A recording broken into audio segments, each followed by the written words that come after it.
Strategy is one of the most misunderstood and overused words in business.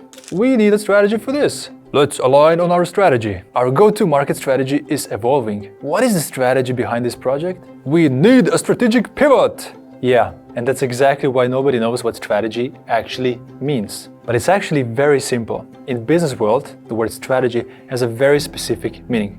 Let me show you with one example. Why does a fast food restaurant like McDonald's feel so different from a, for example, Michelin-starred restaurant? It's not just about the food. Actually, it's about the experience and choices that these businesses make. McDonald's optimizes for speed, convenience, and affordability. That's why you order at the counter, that's why menu is simple, and that's why food is affordable and consistent everywhere around the world. On the other hand, Michelin-starred restaurant optimizes for quality, exclusivity, and experience. That's why there's dress code. That's why menu changes seasonally. And that's why you're waiting for chef to prepare something unique just for you. Two restaurants, two completely different experiences. But why? Well, because they have different strategies. So what is strategy? Most people think that strategy is about having a plan, a roadmap. But a plan is not a strategy. Then we have a lot of people who think that strategy is a goal. They say things like, our strategy is to increase revenue by 20%. No, that's not strategy either. And there's one more misunderstanding deeply rooted in how many business people and managers think. So they believe that strategy is simply about being better than your competition. That if they can just offer a better quality product, better service, or be more efficient, that then they have a strategy. But that's not strategy. That's simply just improving operations. Strategy is about making trade-off choices. And a trade-off is about deciding between two competing priorities, where choosing one simply means that you cannot do the other one. You sacrifice the other one. And I'm not just making this definition up. The greatest business strategists all agree on this. So what does that mean in practice? This means that strategy is not about trying to be the best at everything. It's about deciding what you will do, and equally important, about what you will not do. So let's go back to our restaurant example. McDonald's could try and serve gourmet customized meals. But if they did that, they wouldn't be a McDonald's anymore. And a Michelin-star restaurant could try and serve a meal in 30 seconds. But if they did that, they wouldn't be a Michelin-starred restaurant anymore. That's what trade-offs are. And frankly, that's what strategy is.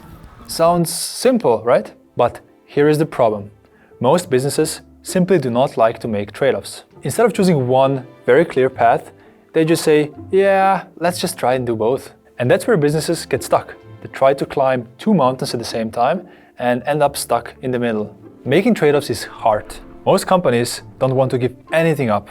They want to be fast and high quality, cheap and premium, innovative and safe. But when you try to do everything, you know how it ends up, right? You just do nothing really well. This is what's called stuck in the middle problem. And that happens when companies try to do everything without making the necessary trade-offs. Here's an example. In the 1980s, Coca-Cola felt threatened. Pepsi was winning over the younger generation with sweeter taste and cooler vibes. So Coke made a really bold move. They changed their iconic recipe and made a new Coke. They thought, hey, let's just win over Pepsi fans and also keep our loyal ones. But they never made a trade-off. They wanted to appeal to both segments, and it just all blew up in their face. Their loyal fans were outraged. Protests, angry letters, and even hoarding the old Coke. So within months, they brought the original Coke back. So yeah, that's what happens when you don't make trade-offs. Yes, you get stuck because you try to climb two mountains and you end up stuck in the valley. So when you are running a business or working for one, you have to ask yourself, what is the thing we're willing to give up? Because if the answer is nothing, then you don't really have a strategy. All right, now we know that strategy is about making choices. It's about committing to one path and the trade-offs that come with it. But why does this even matter? Why do companies even need a strategy in the first place? Because in the end of the day, strategy isn't just about making choices.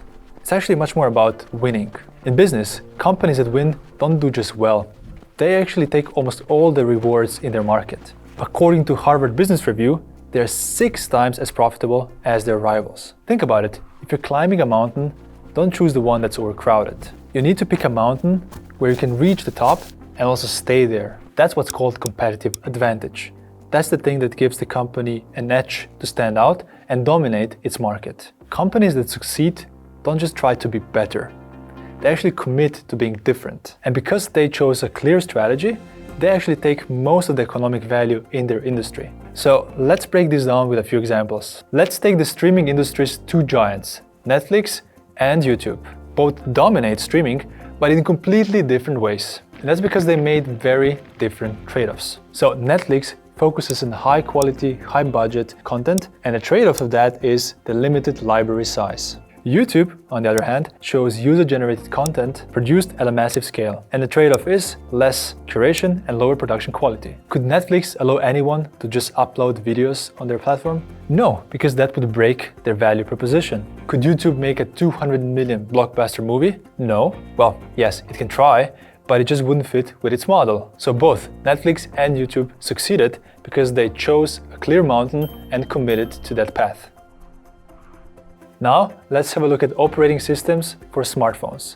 And its two dominating players, iOS and Android. Google's Android is designed for scalability and compatibility, so it can run on a wide range of devices. And the trade-off is less control over the quality of experience. Apple's iOS, on the other hand, is exclusive to Apple's devices. That exclusivity ensures good user experience, but it limits its distribution. Imagine if Apple would allow its iOS on Samsung devices, or if Android would lock down its customization. Both strategies would simply collapse. So again, success comes from committing to a strategy and not trying to do everything. At this point, you might be asking, yeah, but what does this have to do with design? Well, here's the thing. Strategy isn't just a business thing, it's deeply rooted and relevant to design. Trade-offs don't just shape business decisions, they shape literally every design decisions that you take. Every feature you include, every experience you create, it comes with a trade-off. It's like adding toppings to a pizza, There's a fine line between delicious and a bit too much pineapple on it. Great design, just like great business strategy, isn't about doing everything. It's about clarity. It's about knowing what to include and what to leave out. Every time you're designing something, you are already making strategic choices. You might just not realize it. For example, do you want your product to be super simple and friendly, or do you want it to be feature-rich and complex? Should your product be highly customizable or provide consistent experience? Will you focus on affordability for mass market or premium experience for niche market? Is your platform geared towards public sharing or private collaboration? But how can you apply this to your work? Well, I'm glad you asked. Here's a simple process to clarify trade-offs in your design decisions. Step 1. Define your mountain.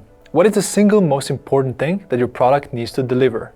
Is it speed, simplicity, maybe luxury or affordability, or even something else? Step 2. List potential trade-offs.